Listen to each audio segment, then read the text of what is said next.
Oi, pessoal, eu sou a Eduarda, sou monitora de farmacologia de vocês, e hoje a gente vai conversar um pouquinho sobre os opioides. Primeiro, a gente vai tentar entender o que é a dor e como que ela é interpretada pelo nosso sistema nervoso. Bom, a dor ela provém, né, de um estímulo químico, mecânico ou térmico que vai ativar os nossos receptores que a gente tem espalhado pelo nosso corpo. E essa ativação, ela causa um aumento no influxo de sódio e de cálcio, que vai levar à despolarização dessa membrana. Se essa despolarização for alta, né, o suficiente para atingir o limiar, vai ocorrer um potencial de ação que vai ser transmitido até o nosso sistema nervoso e vai ser interpretado como dor. Tudo bem, mas como que ele vai ser transmitido, né? A gente tem os circuitos nociceptivos no nosso corpo, e aqui eu trouxe essa imagem mais para vocês terem uma noção mais concreta de por onde esse estímulo vai passar, né? Que ele inicia ali nas terminações nervosas, gerando o potencial de ação, passando pelo corno dorsal da medula espinhal, depois pelo tronco encefálico, tálamo e, por fim, córtex. Não acho que seja necessário gravar exatamente esse circuito, mas é mais para ter uma ideia geral, assim, para depois a gente também entender onde é que os opioides vão atuar. Então, basicamente, esse é o circuito da dor no nosso corpo. Bom, seguindo aqui. Como que o nosso corpo vai interpretar cada tipo de dor? É interessante entender a diferença dessas fibras, porque cada dor a gente tem que sentir de maneira diferente, né? É até um pouco engraçado falar isso. Mas por quê, né? Tem dores que a gente não precisa necessariamente de uma proteção rápida contra elas. Então, assim, se a gente tem um toque leve no nosso corpo, a gente não precisa que essa informação seja transmitida rapidamente, mas a gente não precisa que a resposta a ela seja rápida. Então, essa sensação mais leve, não tão aguda, ela é transmitida pelas fibras alfa e beta, que são fibras de condução rápida, que elas vão responder a baixo limiar. Então, não precisa de um corte, não precisa de uma queimadura. Até um toque e um movimento bem leve, assim, a gente já sente, porque esse estímulo ele vai ser carregado pelas fibras alfa e beta. Já as fibras alfa e delta são fibras muito importantes porque elas vão ajudar a nos proteger, basicamente, do perigo, né? São fibras que, assim, por exemplo, estou no fogão fazendo uma comida, sem querer encostei a mão na panela quente. Essas fibras vão captar essa dor. Por quê? São fibras rápidas. Porque a gente precisa sentir essa dor rápida porque é um estímulo muito forte, é um estímulo com um potencial muito grande de causar um dano. Então, as fibras alfa e delta vão transmitir esses sinais, né, por meio da liberação ali do glutamato e do aspartato, que são substâncias que transmitem esse estímulo muito mais rapidamente, né? E elas são responsáveis por esse sinal agudo, bem localizado, estímulos de frio, de calor e esses estímulos de alta intensidade. Já as fibras C são basicamente o oposto disso. São aquelas fibras que a gente percebe quando escuta na semiologia, por exemplo, aquele paciente ele tem uma dor de característica visceral. O que é essa dor de característica visceral? É aquela dor mal localizada, aquela dor difusa, que você não sabe muito bem o que está acontecendo. Tô com uma dor de barriga. Onde é que é? Não sei, é por aqui, é por tudo, assim. É aquela dor ali que você não sabe diferenciar de onde está vindo. São as dores que são transmitidas pelas fibras C. Então, as fibras elas se encontram mais no músculo, no mesentério, nas nossas vísceras abdominais. E elas vão liberar somatostatina e a substância P, que são substâncias mais lentas, né? Que transmitem esse sinal mais lento da dor. Bom, basicamente aqui é isso. Falando um pouquinho dos opioides, né? Os opioides, né, eles são fármacos que eles vão se ligar a esses receptores do nosso sistema nervoso e vão modular a transmissão dessa dor por todo esse caminho que a gente já falou. E eles podem ser endógenos, que são produzidos pelo nosso próprio corpo, naturais, que são os derivados do ópio, os semissintéticos, que provêm de compostos naturais, mas têm alterações estruturais, e os sintéticos, que eles vão mimetizar essa ação dos endógenos que a gente já tem no nosso próprio corpo. E todos eles atuam no mesmo objetivo, que é o tratamento dessa dor ou a modulação dessa dor. Bom, agora a gente vai falar um pouquinho de como que eles atuam nesse sistema e como que eles trabalham junto com toda essa via, esse mecanismo que o nosso próprio corpo tem. A gente tem as duas principais vias, que é a ascendente e a descendente, e cada uma tem uma função. A via ascendente ela é estimulatória. Por quê? Porque ela vai transmitir esse sinal da dor até o nosso cérebro. E os opioides, eles atuam em várias partes dessa via, inibindo essa transmissão. Eles se ligam aos receptores e impedem que essa transmissão desse sinal doloroso chegue ao nosso cérebro. Então, eles reduzem essa percepção da dor. Já a via descendente, ela proporciona essa inibição já da dor. Ela inibe, a função principal dela já é inibir. Então, elas são ativadas basicamente em situações que a gente precisa não sentir a dor para conseguir resolver aquela situação. Por exemplo, em situações de estresse. Por que quando a gente está, né, numa corrida, a gente consegue talvez ter um melhor desempenho do que quando a gente está correndo sozinho? Ou por que a gente está junto com pessoas correndo, a gente tem um melhor desempenho do que correndo sozinho? Porque a gente tem aquela adrenalina ali que faz a gente não sentir a dor na panturrilha que está queimando, já tem 3 minutos. Então, essa é a função da via descendente da dor. Ela vai inibir aquela dor para a gente conseguir solucionar, né, aquela situação a um curto prazo. Então, ela torna essa dor menos perceptível. E como que o opioide vai atuar nessa dor, né? Ele vai aumentar, desculpa, como que ele vai atuar nessa via? Ele vai aumentar a atividade dessas vias, vai reforçar esse bloqueio da dor que já é natural. Então, ele vai tanto diminuir o estímulo que está indo para o cérebro, quanto aumentar o estímulo que já está impedindo que essa dor chegue. E aí, sendo um pouco mais específica, né, como que os opioides fazem isso? Eles vão reduzir a liberação, isso eu tô falando na via ascendente, né? Eles vão reduzir a liberação daqueles neurotransmissores que a gente falou anteriormente, que é o glutamato e a substância P, por exemplo. Eles diminuem essa liberação e geram uma hiperpolarização dessa célula, que dificulta que a dor seja conduzida. Então, essa hiperpolarização, ela torna a célula menos excitável. Então, a gente precisa de um estímulo doloroso muito mais intenso para atingir esse limiar. Então, acaba reduzindo essa sensibilidade da dor. E agora a gente vai ver um pouquinho onde que o opioide vai atuar, né? Basicamente, tem 3 receptores principais, mas assim, o destaque que vocês precisam saber é o receptor Mi, que é o mais comentado, é o que mais é usado, né, para essa analgesia. Mas basicamente é isso que eu expliquei para vocês anteriormente. Eles estão acoplados à proteína G, né? E vão inibir a adenilato ciclase, que vai fechar esses canais de cálcio e diminuir essa neurotransmissão.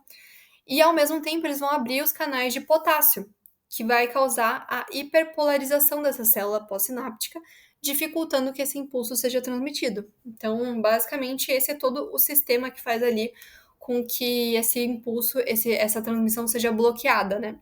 E o receptor Mi é o principal alvo terapêutico, porque ele causa diretamente essa analgesia. Então, se perguntar na prova, né, qual que é o receptor que está ligado aos principais efeitos terapêuticos e adversos, é o receptor Mi. Porque além desse efeito analgésico, né, também tem que saber que ele atua ali na depressão respiratória e na redução da motilidade gastrointestinal. Então, ele causa uma constipação. Mas assim, aqui resumidamente é isso. Um pouquinho agora, né, dos efeitos farmacológicos dos opioides. Aqui nos efeitos eu queria só comentar com vocês algo um pouquinho mais específico, né? Porque aqueles 4 principais pontos ali eu já conversei do mecanismo de ação analgésica, como eles agem nas vias ascendentes, como que eles agem na via espinal, né? Isso ali é mais uma recapitulação de tudo que a gente falou. Mas eu queria explicar um pouquinho para vocês a nível supraespinhal a função desses opioides, que é exatamente o que a gente tem na imagem ali. Os opioides, eles vão inibir os interneurônios GABAérgicos, que estão ali localizados no nosso tronco encefálico. E quando o opioide vai se ligar ao receptor Mi, nesses interneurônios, né, ele vai inibir a liberação do GABA. E o que isso ocasiona, né? Ele gera uma desinibição dos neurônios dopaminérgicos. Tá, tudo bem. Mas o que isso significa? Significa que, naturalmente, a gente tem ali esses interneurônios GABAérgicos que vão bloquear, né, inibir os neurônios dopaminérgicos.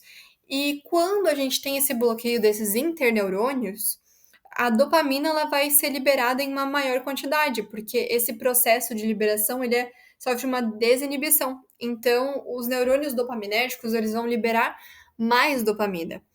E essa dopamina ela vai atuar ali naquele sistema de prazer e recompensa, né?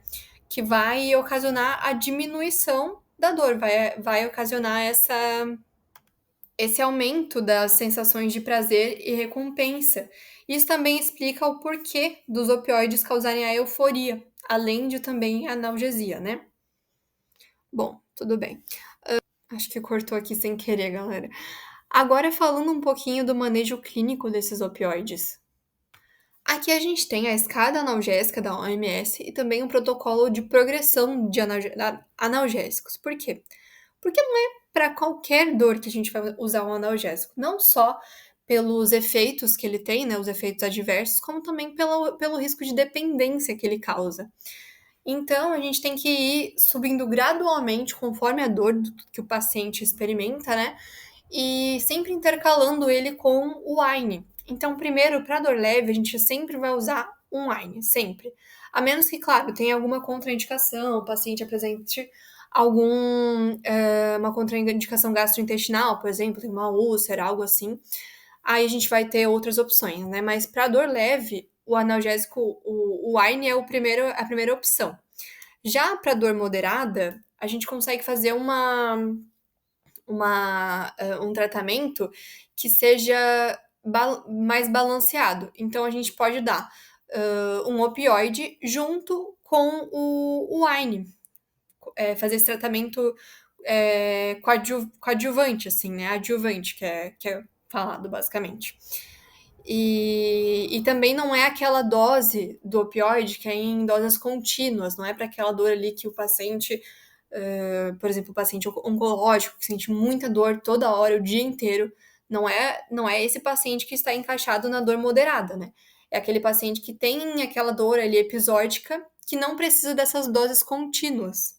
Já a dor intensa é nesse último caso que eu falei, um paciente que tem a dor contínua, uma dor muito forte e que realmente não dá aquela pausa para a pessoa. E aí a gente vai optar pelo uso de opioides de liberação sustentada, aquele opioide de infusão contínua, alguns opioides que a gente vai ver ali mais para frente que são colados na pele, tem várias maneiras de liberação desse opioide que pode ser usada para dor moderada a grave. Agora um pouquinho da farmacocinética, né? As curvas, dose e respostas, elas vão ajudar a gente a entender a eficácia desses opioides em comparação de um com o outro, né? A gente tem ali na primeira imagem mostrando que o fentanil, a hidromorfina e a morfina, eles são opioides com alta eficácia analgésica, enquanto a buprenorfina e o butorfanol, eles têm efeitos teto, então eles têm um efeito limite. E ali na segunda imagem, a gente tem uma tabela que compara diferentes fármacos quanto à dose necessária para elevar esse limiar da dor. Então, a gente tem ali, quanto mais à esquerda da curva, mais potente vai ser aquele fármaco, né? Mais rápido ele vai conseguir aumentar esse limiar da dor. Então, a gente tem ali a hidromorfina, a morfina e um pouco mais à direita ali a codeína. E embaixo a aspirina. Bom, no geral, assim, a farmacocinética, eles têm uma boa absorção via oral, subcutânea e intramuscular. Eles sofrem o metabolismo de primeira passagem quando eles são administrados por via oral, isso é bem importante saber. E a maioria, ela é metabolizada, né, em conjugação com o ácido glicurônico. E é importante saber disso, né, porque essa conjugação ela vai tornar a molécula mais hidrossolúvel e vai facilitar essa excreção renal. Bom, acho que daqui é basicamente isso. A gente vai falar um pouquinho das vias alternativas à via oral e intravenosa agora. Bom, nesse manejo clínico da dor, né, a gente tem maneiras estratégicas de fazer o uso dos opioides. Então, em dores agudas e mais intensas, né, a gente tem, por exemplo, né, em pós-operatório, ou também tratamento em pacientes com câncer. A gente tem essa analgesia controlada pelo paciente, em que é uma infusão parenteral, e vai liberar uma dose já pré-programada e o próprio aparelho vai bloquear essa administração. Então, o aparelho ele meio que já é calculado para fazer aquela infusão mais contínua de maneira mais controlada.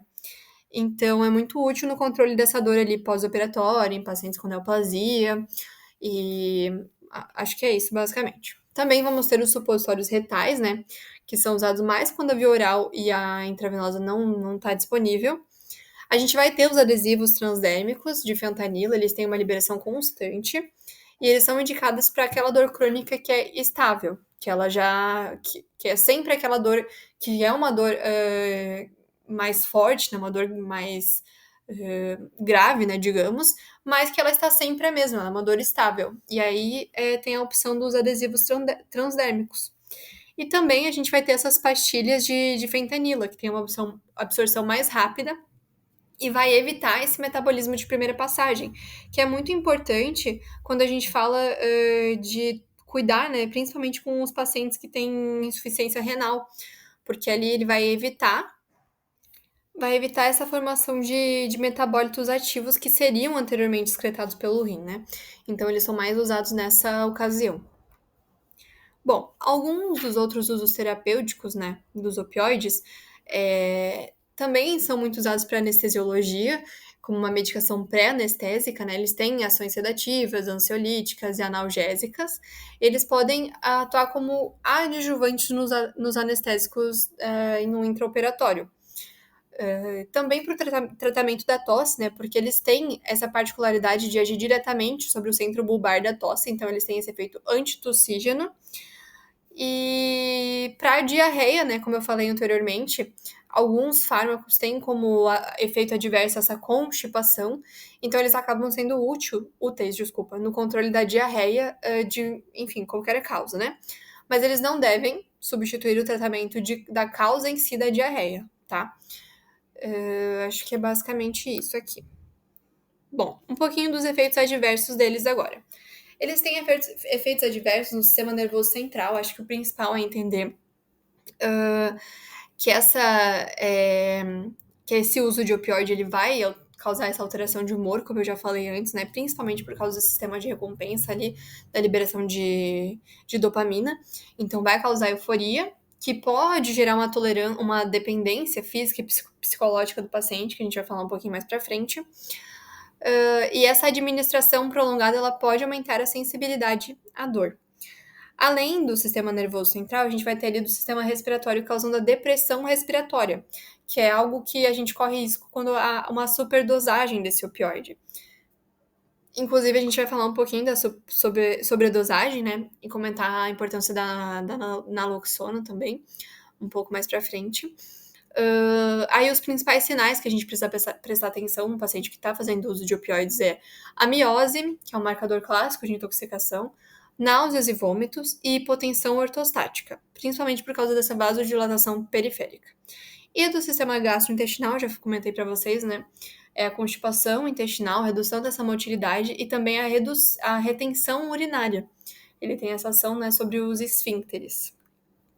Agora falando um pouquinho da dependência e da tolerância dos opioides, né? Por causa dessa relação que ele tem com o sistema de recompensa, liberação dopaminérgica, ele vai ter uma grande influência na dependência dos pacientes ao medicamento. Então, quando se interrompe o uso, pode acontecer essa síndrome de abstinência, né? Que é o que a gente tem com vários tipos de drogas. E ela é mais. Tem esse maior risco com a codeína, buprenorfina e o tramadol. E essa síndrome de abstinência ela pode ser aliviada com metadona ou buprenorfina. E o que mais que eu posso falar sobre isso? Esses agonistas de ação longa, né, que eu falei agora, eles são usados para aliviar esses sintomas da síndrome de abstinência, né, que pode ocorrer com a interrupção do uso. Também é importante falar da tolerância que esses medicamentos desenvolvem, né? Pelo uso constante, quanto mais a gente usa, menos eficaz ele vai ser. Então, vai precisar de cada vez doses maiores. Então, essa tolerância ela vai se desenvolver com o uso contínuo e com altas doses do medicamento. Por isso que numa dor moderada, a gente não faz esse uso contínuo, a gente sempre intercala com o AINES, que é para justamente evitar essa tolerância, né, que alguma hora já não vai mais fazer efeito no paciente, e também evitar a dependência. E aí ali um destaque ali para a heroína, né, que ela é um pouco mais lipofílica que a morfina, então ela atravessa mais rápido a barreira hematoencefálica, e ela tem um maior potencial de dependência. Agora, já se encaminhando para o final da apresentação, a gente tem que falar um pouquinho da naloxona. É muito importante, é cobrado na prova isso. Ela é um antagonista opioide competitivo não seletivo. Então, ela é usada principalmente ali em administração intravenosa, né, em casos de intoxicação ou overdose por opioides, ou também em pacientes com a depressão respiratória grave, né. Então, pacientes geralmente em overdose, eles apresentam essa depressão respiratória que pode levar à morte, né, e aí é necessário fazer essa dose de naloxona, para tentar reverter essa ação ali do opioide. Ali na figurinha a gente vai ter uma explicação que mostra que a naloxona ela se encaixa melhor e de maneira mais forte aos receptores. Então, os opioides são chutados temporariamente, né, desses receptores, e o cérebro ele vai voltar com esses sinais, a pessoa vai conseguir respirar sozinha de novo e acordar, né, desse coma provocado pela depressão respiratória. E aí, para finalizar, vamos falar um pouquinho das interações medicamentosas. A gente vai ter uma interação bem forte com os sedativos, porque, como a gente já disse, né, eles já atuam, os opioides atuam de maneira bem forte ali na depressão respiratória. Então, a gente tem que cuidar com pacientes que já usam, né, sedativos, sempre questionar antes, né, se faz o uso e, enfim, sempre que for indicar prescrever um opioide, a gente tem que ter muita noção do que a gente está fazendo, porque tem diversos riscos e tem a maneira correta de se usar e de se escalonar esses medicamentos. Também tem que cuidar com os antipsicóticos, porque eles vão aumentar essa sedação, então tem mais probabilidade de causar essa depressão respiratória. E com os inibidores da monoaminoxidase, que é uma contraindicação relativa, né, que tem que ser bem analisado quando você vai usar com inibidores na monoxidase, né? Porque tem uma alta incidência do coma. O coma hiperpirético, né? Que é aquele coma que caminha com o aumento da temperatura corporal. E também foi muito relatado a relação com a hipertensão do uso concomitante com esses inibidores, né? Gente, eu tentei ser um pouco mais rápida hoje, porque eu também sei que essa é uma revisão, vocês querem mais algo mais geral, assim. Mas estou à disposição para tirar qualquer dúvida. Peço desculpa se em algum momento ficou um pouco difícil de entender, porque o meu Canva tá dando problema para gravar. Ele fica pausando no meio da, da gravação. Mas é isso, gente. Alguma dúvida, podem me mandar mensagem, vou mandar a lista para vocês. Espero que tenha ficado um pouquinho mais palpável esse assunto. Não é muito difícil, mas acho que vocês têm que saber ali, principalmente escalonar o medicamento, quando que a gente vai usar um opioide, saber ali da importância da naloxona, saber por que a gente intercala ele com o AINES, né, que está muito relacionado a dependência e a tolerância do medicamento, e entender, assim, de maneira mais geral, como que ele atua no nosso sistema nervoso, né? Mas assim, acho que é basicamente isso. Não é um conteúdo muito difícil. Geralmente as questões são baseadas nesses últimos tópicos que eu mandei para você, que eu falei para vocês agora. Mas qualquer dúvida, podem vir me mandar mensagem que eu tô disponível para ajudar vocês, tá bem? Muito obrigada.